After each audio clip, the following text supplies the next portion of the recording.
هو الله قبلك حاسس بيك إن شاء الله. معزز سامعین و ناظرین، آج ہماری گفتگو کا عنوان ہے رمضان المبارک کے 3 عشرے۔ نحمدہ ونصلی ونسلم علی سیدنا و مولانا محمد وعلی آلہ و اصحابہ وبارک وسلم، اما بعد فاعوذ باللہ من الشیطان الرجیم، بسم اللہ الرحمن الرحیم۔ اول رحمت و اوسط مغفرت و ثلاث عتق من النار۔ صدق اللہ العظیم و بلغنا رسولہ النبی الکریم و نحن علی ذلک لمن الشاہدین والشاکرین والحمد للہ رب العالمین۔ قال اللہ تبارک و تعالی فی القرآن المجید والفرقان الحمید فی شان حبیبہ مخبرا و آمرا، ان اللہ و ملائکتہ یصلون علی النبی یا ایہا الذین آمنوا صلوا علیہ وسلموا تسلیما۔ اللہم صلی علی سیدنا و مولانا محمد وعلی آلہ و اصحابہ وبارک وسلم۔ الصلاۃ والسلام علیک یا سیدی یا رسول اللہ وعلی آلک و اصحابک یا سیدی یا حبیب اللہ۔ جیسا کہ ابھی بتایا گیا ہے کہ آج کی گفتگو کا عنوان رمضان المبارک کے 3 عشرے ہیں۔ اس سلسلے میں نے آپ کے سامنے ایک حدیث مبارکہ تلاوت کی، جس میں حضور سرور دو عالم صلی اللہ علیہ وآلہ وسلم نے ارشاد فرمایا کہ رمضان المبارک کا پہلا عشرہ رحمت ہے، دوسرا مغفرت اور تیسرا جہنم کی آگ سے آزادی، یعنی جہنم کی آگ سے بری ہو جانا، جہنم کی آگ سے نجات مل جانا۔ تو یہ اس طرح یہ 3 عشرے ہیں۔ جیسا کہ ہم پہلے بھی اس میں گفتگو کر چکے ہیں رمضان المبارک کی فضیلت میں، کہ اللہ تبارک و تعالیٰ نے یہ ماہ مبارک خاص طور پر اپنے بندوں کے لیے اس لیے عطا کیا کہ رب تعالیٰ چونکہ اپنے بندوں سے انتہا درجے کا پیار کرتا ہے، بہت ہی زیادہ اپنے بندوں سے پیار کرتا ہے،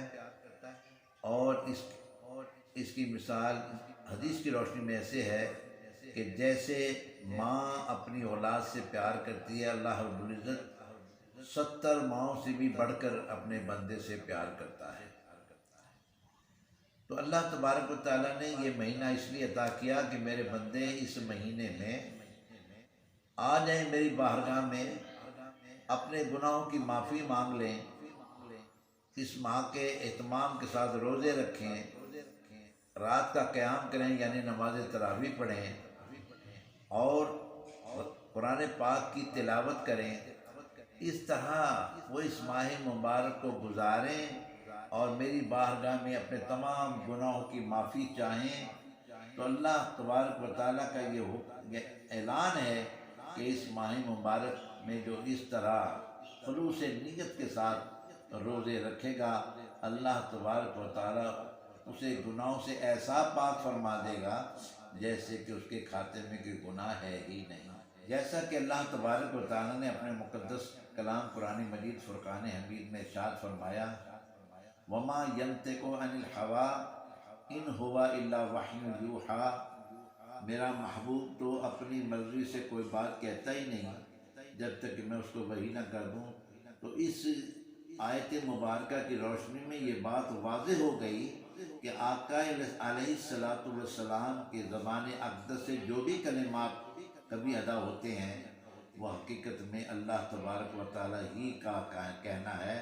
نبی کا کہنا اللہ ہی کا کہنا ہے۔ کیونکہ ایک اور جگہ قرآن پاک میں ارشاد ہوا، مَن یُطِعِ الرَّسُولَ فَقَدْ أَطَاعَ اللَّهَ،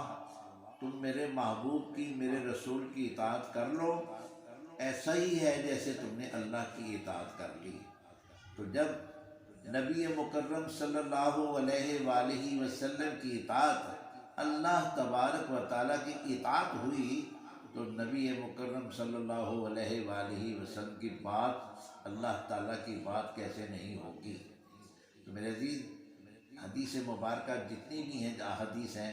ایسا ہی سمجھیں کہ جیسے یہ اللہ تبارک و تعالیٰ ہی کا فرمان ہے، نبی کا فرمان، اللہ کا فرمان،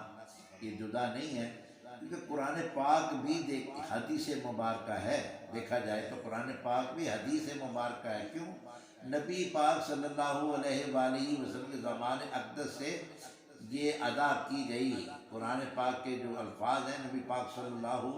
علیہ وآلہ وسلم کی زبان اقدس سے ادا ہوئے۔ اب جہاں پر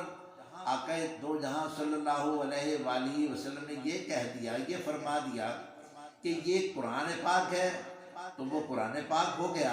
اور جہاں یہ کہہ دیا یہ قرآن پاک نہیں، یہ میری بات ہے، وہ حدیث پاک ہو گئی۔ زبان ایک ہی ہے، ایک ہی زبان سے یہ الفاظ ادا ہو رہے ہیں۔ جس کو میرے پیارے نبی نے یہ کہہ دیا کہ یہ میری بات نہیں، یہ اللہ کی بات ہے، وہ قرآن پاک ہو گئی، اور جس کے بارے میں یہ کہہ دیا کہ یہ قرآن پاک نہیں، یہ میری بات ہے، تو وہ حدیث پاک ہو گئی۔ لہذا حدیث اور قرآن پاک، اور جیسے میں نے پہلے آیت مبارکہ پیش کر دی ہے کہ وما ینطق عن الہویٰ ان ہوا الا وحی یوحیٰ، اس کا مطلب ہی ہے کہ میرا معبود جو کچھ کہتا ہے وہ اصل میں وہی بات کہتا ہے جو میں کہنا چاہتا ہوں۔ تو اس لیے حدیث مبارکہ کا بڑا وزن ہے، ایسے ہی سمجھیں جیسے اللہ تبارک و تعالیٰ کی ذات اقدس ہی کہہ رہی ہے۔ تو اللہ تبارک و تعالیٰ نے اپنے بندوں کو گناہوں سے پاک کرنے کے لیے، پاکیزہ کرنے کے لیے یہ مہینہ عطا کیا، اور اس کا پہلا عشرہ جو ہے، اس کے پہلے عشرے کو رحمت کا اول رحمت، پہلا عشرہ کہا کہ یہ رحمت ہے، اس کا رمضان عشرہ کہتے ہیں 10 دنوں، پہلے 10 روزے اس کے رحمت کے بھرے روزے ہیں، اس میں رحمت اللہ تبارک و تعالیٰ کی خوب نازل ہوتی ہے، اللہ تعالیٰ کا فضل حاصل ہوتا ہے بندے کو۔ یہ کبھی بھی نہ خیال کریں کہ صرف اس عشرے میں رحمت ہی ہوتی ہے، مغفرت نہیں ہوتی، یا دوزخ کی آگ سے نجات نہیں ہوتی، لیکن تخصیص فرما دی اللہ تبارک و تعالیٰ کے پیارے حبیب علیہ السلام نے، تخصیص فرما دی۔ جو تو سب کچھ اللہ تبارک و تعالیٰ کی طرف سے عطا ہوتا ہے، مغفرت بھی عطا ہوتی ہے، دوزخ کی آگ سے بریت بھی عطا ہوتی ہے، اس طرح اللہ تبارک و تعالیٰ سب کچھ عطا کرتا ہے، لیکن مخصوص ہے، تخصیص یہ ہے کہ پہلے 10 روزوں میں اللہ تعالیٰ کا بڑا ہی فضل و کرم ہوتا ہے، اس کی بڑی ہی رحمت جو ہے وہ ہوتا ہے۔ کیسے؟ اب جیسے کہ اللہ تبارک و تعالیٰ کی اجازت سے شیطان کو زندگی ملی قیامت تک، اور اس نے اللہ تبارک و تعالیٰ سے کہا کہ میں تیرے بندوں کو بہکاؤں گا اور سیدھے راستے سے ان کو بھٹکا دوں گا، تو اللہ تبارک و تعالیٰ کا تو یہی ارشاد ہے جو میرے بندے ہوں گے وہ نہیں بھٹکیں گے۔ لیکن انسان کے اندر کمزوریاں بے شمار، اللہ تبارک و تعالیٰ کو پتہ ہے کہ میں نے انسان کو کیسے تخلیق کیا ہے، تو لہذا اللہ تبارک و تعالیٰ نے کو یہ معلوم تھا کہ میرے بہت سے بندے شیطان کے بہکائے میں آ جائیں گے اور وہ صراط مستقیم سے بھٹک جائیں گے، لہذا اس کیفیت کو، اس غلطی کو، اس بھول کو ختم کرنے کے لیے میں جو ہوں، اللہ کی ذات جو ہے، تو اللہ تبارک و تعالیٰ نے مختلف جو ہے نا راتیں بھی عطا کی اپنے بندوں کو، اور یہ مبارک مہینہ رمضان المبارک اللہ تبارک و تعالیٰ نے اپنے بندوں کو گناہوں سے پاک کرنے کے لیے یہ مبارک مہینہ رمضان المبارک بھی عطا فرما دیا۔ تو اہتمام کیا کیا ہے؟ رحمت کا پہلا اہتمام کیا ہے اللہ تبارک و تعالیٰ کی طرف سے، کہ چونکہ یہ شیطان بہکاتا ہے، یہ ورغلاتا ہے، یہ صراط مستقیم پر چلنے نہیں دیتا، مجبور کر دیتا ہے انسان کو، اللہ تبارک و تعالیٰ نے اس ماہ مبارک میں سارے شیاطین کو جکڑ دیا، ان کو قید کر دیا۔ اب شیاطین جکڑے گئے، قید ہو گئے، لہذا اس ماہ مبارک میں عمومی انسانوں کی طبیعت کے اندر عبادت جو ہے اس کی طرف ذوق شوق پیدا ہو جاتا ہے، وہ اہتمام کے ساتھ نمازیں پڑھتے ہیں، تراویح پڑھتے ہیں، روزہ رکھتے ہیں، اور اس طرح یہ اپنے معمولات کو جاری رکھتے ہیں رمضان المبارک میں۔ تو پہلی رحمت اللہ تبارک و تعالیٰ کی طرف سے یہ نازل ہوئی کہ اللہ تبارک و تعالیٰ نے شیاطین کو جکڑ دیا، پورا ماحول اپنے بندوں کو یہ مہیا کیا کہ اے میرے بندو، وہ ایک ذریعہ جس کے ذریعے تم بھٹک جاتے تھے، تم مجھے بھول جاتے تھے، مجھ سے دوری اختیار کر لیتے تھے، میں نے اس کو قید کر دیا، تمام شیاطین کو قید کر دیا ہے تاکہ تمہیں اچھا ماحول جو ہے وہ فراہم کیا جا سکے اور تم خود دل لگا کر عبادت کر سکو۔ یہ ہے رحمت کا ایک پہلا جو سٹیپ اللہ تبارک و تعالیٰ نے اٹھایا کہ تمام شیاطین کو جکڑ دیا۔ اس کے بعد رحمت تو یہ ہے کہ کام انسان تھوڑا کرے اور اجر بہت زیادہ مل جائے، اس کو کہتے ہیں رحمت۔ تو یہ کہاں کہاں اللہ تبارک و تعالیٰ نے اپنی رحمت جو ہے صرف اپنے بندوں کو نوازا کہ دیکھیں اسی ماہ مبارک میں ایک رات آئے گی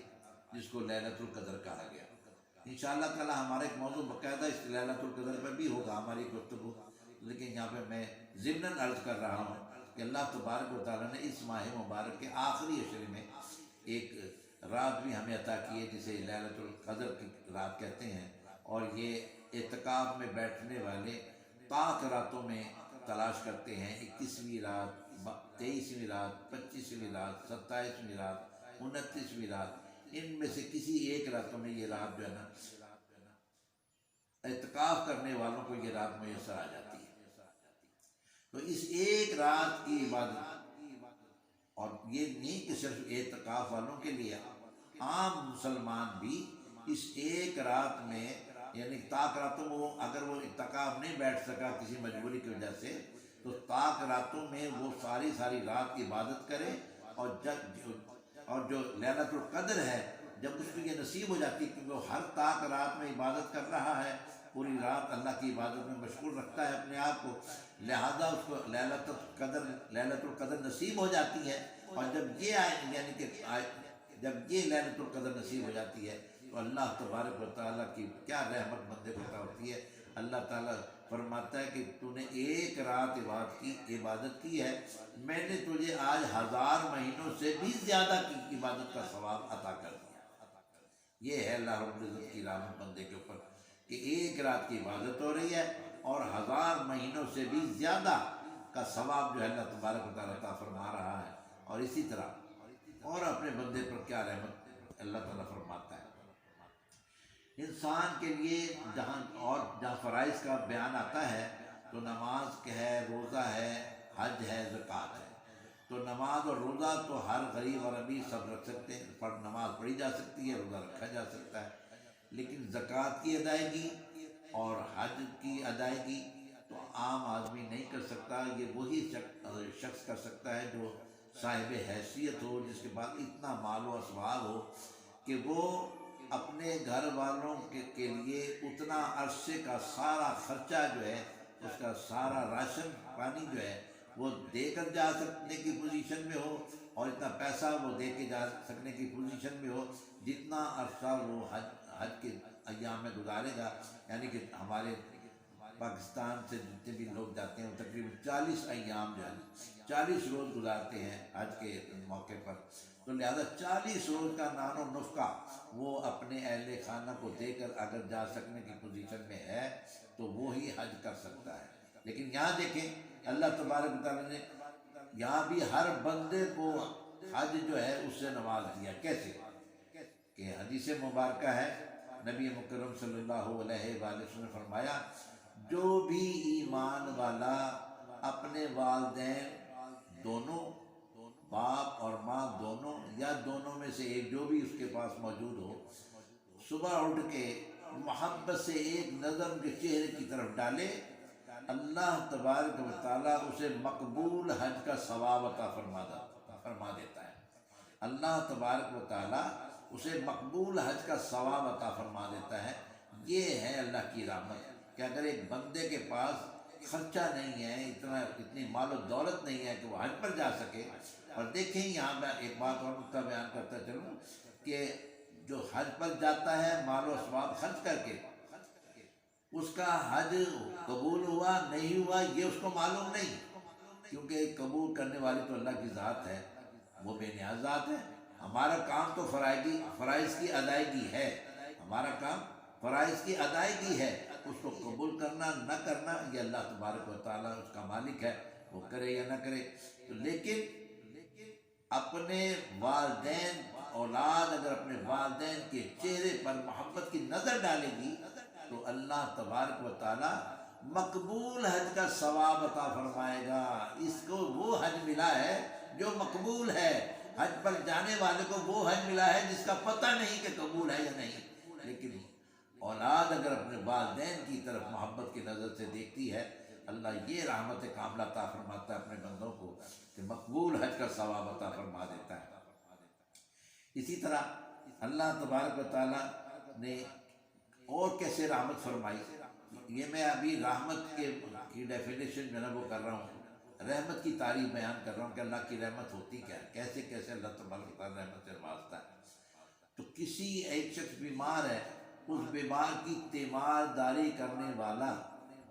جب جا کے اس کی خیریت پوچھتا ہے، اس محبت کے دو بول اس کے سامنے بولتا ہے، اللہ تبارک و تعالیٰ کو یہ عمل بہت زیادہ پسند ہے، اور وہ ایسا ہی ہے، اللہ تبارک و تعالیٰ اس کا اجر ایسے ہی دیتا ہے جیسے اس نے اللہ کی بارگاہ میں حاضری دی۔ اس بندے نے، حدیث مبارکہ ہے کہ روز محشر ہوگا، اللہ تبارک و تعالیٰ کہیں گے بندے سے، میں بیمار تھا تو میری تیمارداری کے لیے کیوں نہیں آیا، میں بھوکا تھا تو نے مجھے کھانا کیوں نہیں کھلایا، مجھے کپڑوں کی ضرورت تھی تو نے مجھے کپڑے کیوں نہیں پہنائے۔ تو جب وہ اس طرح مجھے کپڑوں کی ضرورت تھی تو نے مجھے کپڑے کیوں نہیں پہنائے، اللہ تبارک و تعالیٰ یہ سوال کرے گا اپنے بندے سے، تو بندہ حیران ہو جائے گا، مالک تو کھانے پینے سے پاک ہے، تو پہننے اوڑھنے سے پاک ہے، تو بیماری سے پاک ہے، تو ایسے کیسے بات تھی کہ تو کب بیمار ہوا کہ میں تیری تیمارداری کے لیے نہیں آیا۔ تو اللہ تعالیٰ کہیں گے میرے جو بندے بیماری اختیار کرتے تھے، تیرے ملنے والے تھے، تیرے احباب میں سے وہ شامل تھے، تو ان کی تیمارداری ایسا ہی ہے جیسے کہ تیری میرے دربار میں حاضری۔ اللہ تعالیٰ نے ان کی تیمارداری کو یہ کہا کہ جب میں بیمار تھا تو میری تیمارداری کے لیے کیوں نہیں آیا۔ اسی طرح جب کوئی بندہ اپنے اللہ کے دیے ہوئے رزق میں سے اللہ کے بندوں کو کھلاتا ہے، پلاتا ہے، اور کیونکہ قرآن پاک میں آیا وَمِمَّا رَزَقْنَاهُمْ يُنْفِقُونَ، جو میں نے تمہیں عطا کیا ہے اس میں سے خرچ کیا کرو، سارے کا سارا جمع کر کے نہ رکھتے جایا کرو، سارے کا سارا جمع کر کے نہ رکھتے جایا کرو، بلکہ سے اس میں سے خرچ کیا کرو، میرے راستے میں خرچ کرو، میرے مستحق بندوں کو جو ہے نا ان کے اوپر خرچ کرو، کھانا کھلاؤ، جیسی ان کی ضرورتیں وہ پوری کرو۔ تو لہذا سب سے زیادہ عمل اللہ تبارک و تعالیٰ کو اپنے بندوں کو کھانا کھلانے کا۔ میں نے ایک دفعہ یہ روایت کے اندر پڑھا کہ حضرت موسیٰ علیہ السلام ایک جگہ سے گزر رہے تھے، اللہ کے کلیم تھے، ایسے نبی تھے جو اللہ تبارک و تعالیٰ سے کلام کیا کرتے تھے، تو ایک راستے سے گزر رہے تھے تو ایک شخص نے ان کو دیکھ لیا، آواز دیا اللہ کے کلیم میری بات سنتے جانا۔ حضرت موسیٰ علیہ السلام کے پاس چلے گئے تو اس شخص نے عرض کی، اے اللہ کے کلیم، اے اللہ کے رسول، میں بہت تنگی کے حالات میں زندگی بسر کر رہا ہوں، کبھی کھانا ملتا ہے کبھی نہیں ملتا، کئی دن کے فاقے، کئی وقت کے فاقے جو ہے نا مجھے کرنے پڑتے ہیں۔ تو آپ اللہ تبارک و تعالیٰ کی بارگاہ میں کلام کرتے ہو اللہ تبارک و تعالیٰ کی ذات اقدس سے، تو جانا اور ایک درخواست میری پیش کر دینا کہ مولا میری جو زندگی کا کل رزق ہے وہ مجھے ایک دفعہ ہی بھیج دے تاکہ میں وہ ایک دفعہ پیٹ بھر کر تو کھا لوں۔ کہنے کہ موسیٰ علیہ السلام نے کہا ٹھیک ہے، میں تیری درخواست اللہ کی بارگاہ میں پہنچا دوں گا۔ چنانچہ حضرت موسیٰ علیہ السلام جب اللہ کی بارگاہ میں گئے اور ہم کلام ہوئے تو عرض کی یا اللہ تیرا فلاں بندہ جو ہے وہ یہ درخواست پیش کر رہا تھا کہ اس کا جو رزق ہے ایک ہی دفعہ اس کو دے دیا جائے۔ اللہ تعالیٰ نے کہا ٹھیک، اس کی کل جو زندگی ہے اس کا اب ہمارے پاس رزق 2 بوری اناج ہے، وہ اس کو پہنچا دیا جائے گا۔ تو اللہ تبارک و تعالیٰ نے اپنے وعدے کے مطابق فرشتے کو حکم دیا، فرشتہ انسانی شکل میں گیا اور اس بندے کو 2 بوری اناج دیا ہے۔ وہ سمجھ گیا کہ موسیٰ علیہ السلام نے میری درخواست پیش کی تھی، اللہ تبارک و تعالیٰ نے قبول فرمائی، اور آج یہ 2 بوری اناج جو ہے نا مجھے نصیب ہو گئے۔ تو اس نے سوچا کہ زندگی بھر تو پیٹ بھر کے کھایا نہیں، اب پیٹ بھر کے کھا کے کیا کروں گا، نہ میں پہلے مرا ہوں اور نہ اب مر جاؤں گا، لہذا اللہ نے دیا ہے، چلو میں اس کو اللہ کے راستے میں جو ہے نا خرچ کر دیتا ہوں۔ اس نے وہ سارا اناج پکوایا اور پکوانے کے بعد اعلان کر دیا کہ آؤ لوگوں، جس نے بھی کھانا کھانا ہے وہ میرے دسترخوان پہ آ جائے۔ ایک دسترخوان لگا دیا اس نے اور لوگوں کو کھانا کھلانا شروع کر دیا۔ جب کھانا لوگ کھا رہے ہیں اس جگہ سے ایک مخیر شخص گزرا اور اس نے دیکھا کہ یہ شخص تو بہت ہی اعلیٰ کام کر رہا ہے کہ اللہ کی مخلوق کو کھانا کھلا رہا ہے۔ اس نے اپنے ملازم سے کہا بھائی میری طرف سے کوئی 20 بوریاں اس کو پہنچا دو تاکہ ہمارا حساب اس میں شامل ہو جائے۔ چنانچہ وہ اس کے ملازم نے 20 بوریاں اس شخص کو پہنچا دی۔ جب اس کے پاس وہ 20 بوریاں آ گئی اس نے وہ بھی پکا کر جو ہے نا کھلانا شروع کر دی، اور اسی طرح لوگ وہاں سے گزرتے چلے گئے، صاحب حیثیت مخیر حضرات وہاں سے جب دیکھتے اس کو یہ کام کرتا ہوا دیکھتے، اتنا اعلیٰ کام کرتا ہوا دیکھتے، تو وہ ان کو بھی یہ ان کے دل میں بھی یہ بات اٹھتی کہ اس نیکی میں ہم بھی شامل ہو جائیں، تو وہ اپنے گھر جا کر اپنا حصہ جو ہے نا بھیج دیتے۔ اس طرح ایک وقت ایسا آیا کہ اس شخص کے دسترخوان پر ہزاروں افراد جو ہے وہ کھانا کھا رہے تھے۔ حضرت موسیٰ علیہ السلام کا وہاں سے گزر ہوا تو جب دیکھا کہ ہزاروں افراد جو ہے وہ کھانا کھا رہے ہیں اس کے دسترخوان پر، وہ حیران ہو گئے، اور اللہ کی بارگاہ میں جب پیش ہوئے تو اللہ تبارک و تعالیٰ سے جب ہم کلامی کا شرف حاصل ہوا تو پوچھا یا اللہ اس کی جو زندگی کا ٹوٹل اناج تھا وہ 2 بوری تھا، میں نے تو دیکھا ہے کہ ہزاروں افراد اس کے دسترخوان پر کھانا کھا رہے ہیں۔ اللہ تعالیٰ نے فرمایا ہے میرے کلیم کیا کروں، وہ مجھ پر قرض چڑھایا جا رہا ہے میں اتارے جا رہا ہوں۔ تو اللہ تعالیٰ نے فرمایا وہ میں نے جو کچھ کو میں دیتا ہوں وہ خرچ کر دیتا ہے میری راہ میں،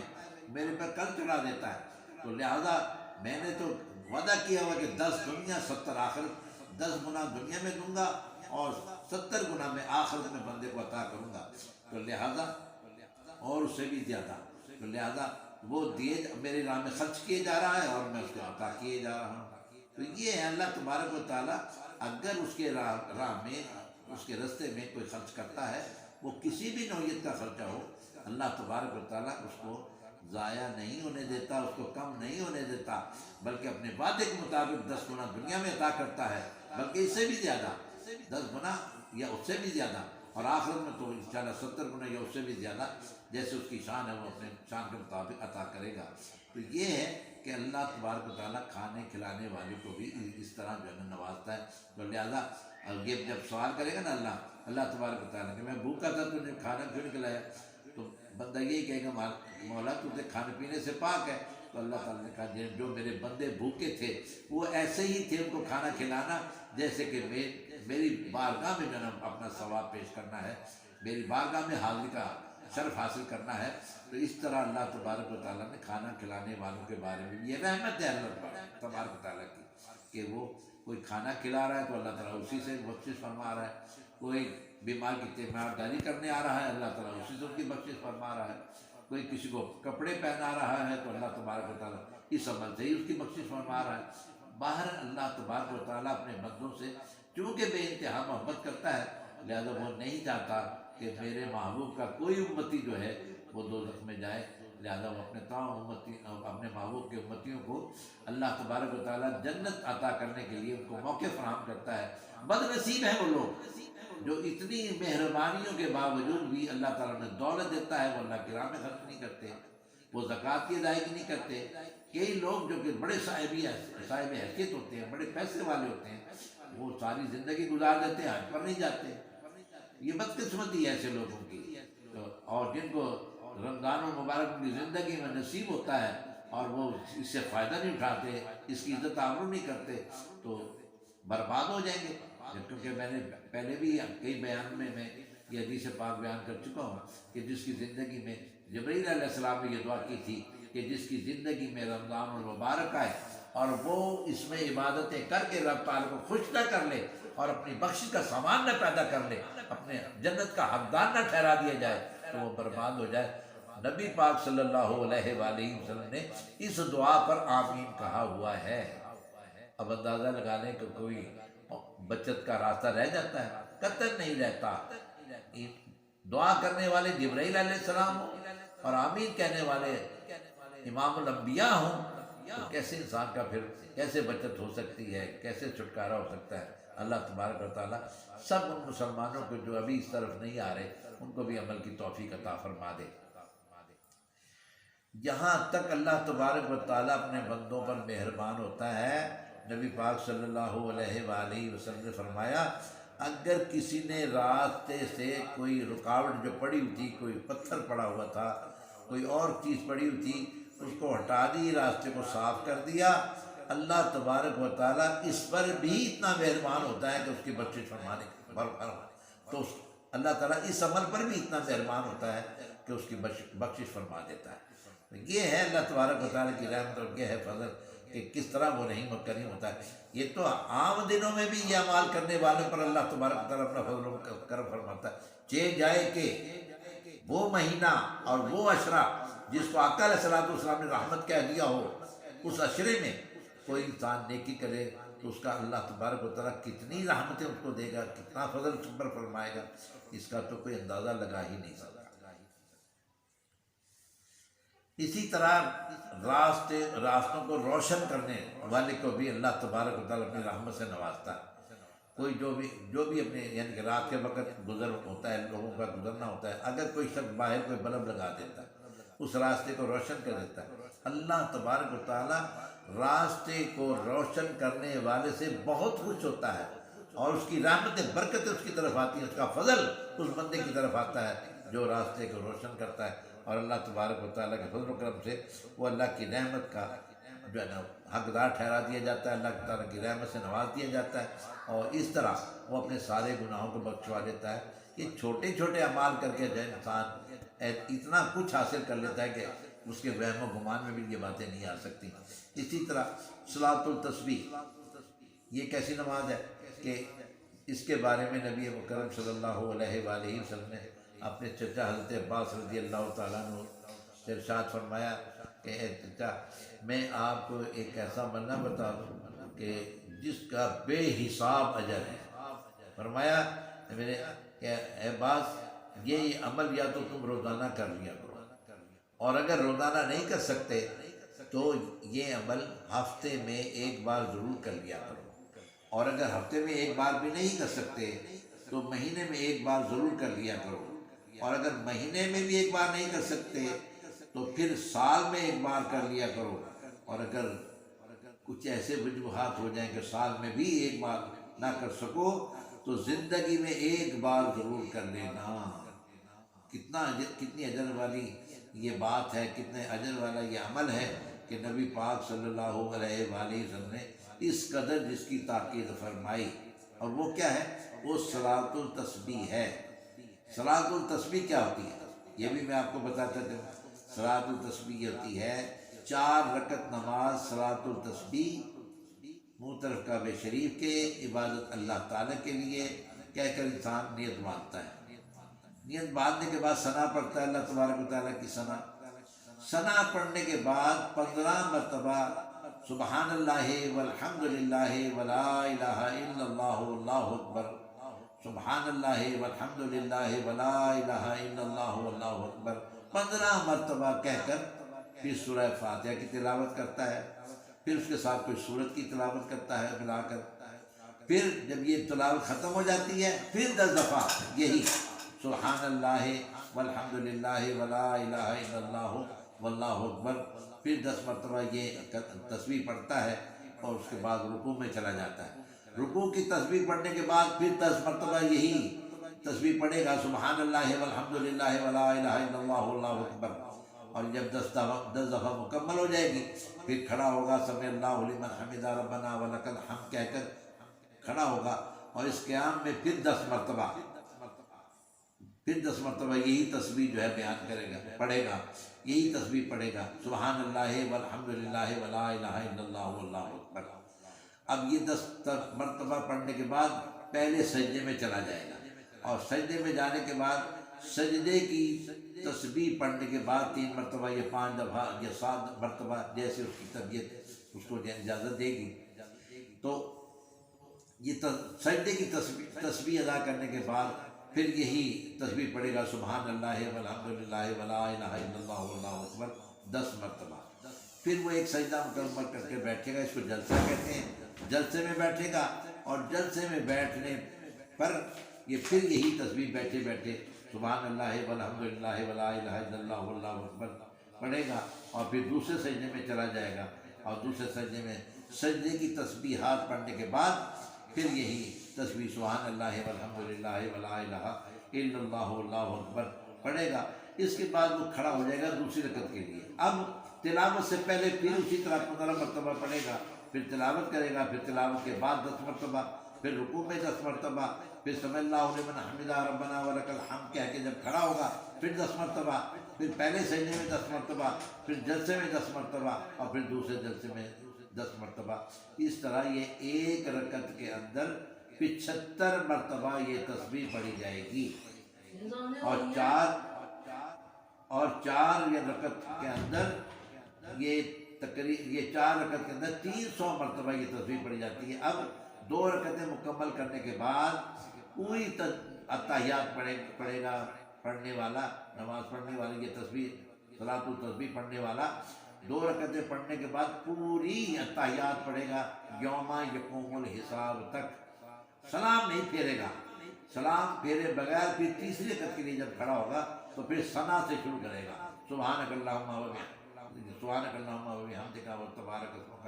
یہاں سے شروع کرے گا. اور اس کے بعد پھر اسی طرح تلاوت سے پہلے 15 مرتبہ, تلاوت کے بعد 10 مرتبہ, پھر رکوع میں, پھر رکوع کے بعد جب کھڑا ہوگا تو اس میں, اور اس کے بعد پہلے سجدے میں, پھر دوسرے سجدے, پھر جلسے میں, پھر دوسرے سجدے میں. اس طرح کر کے پھر چوتھی رکعت کے لیے کھڑا ہوگا. پھر تلاوت سے پہلے 15 مرتبہ, تلاوت کے بعد 10 مرتبہ, پھر رکوع میں 10 مرتبہ, رکوع سے کھڑے ہو کر 10 مرتبہ, پھر پہلے سجدے میں 10 مرتبہ, پھر پہلے سجدے سے اٹھ کر بیٹھنے میں جس کو جلسہ کہتے ہیں اس میں 10 مرتبہ, پھر دوسرے سجدے میں 10 مرتبہ پڑھ کر پھر جب چوتھی رکعت کے بعد اتحیات میں بیٹھے گا تو پوری اتحیات پڑھ کر سلام پھیر لے گا. یہ ہے صلاۃ التسبیح کا طریقہ. اللہ تعالیٰ سب کو یہ توفیق عطا فرمائے. السلام علیکم. اس چینل کو زیادہ سے زیادہ شیئر کریں, سبسکرائب کریں, ساتھ میں لگے بیل کے آئیکن بٹن کو ضرور کلک کریں تاکہ ہر آنے والا نوٹیفیکیشن آپ کو بر وقت ملتا ہے.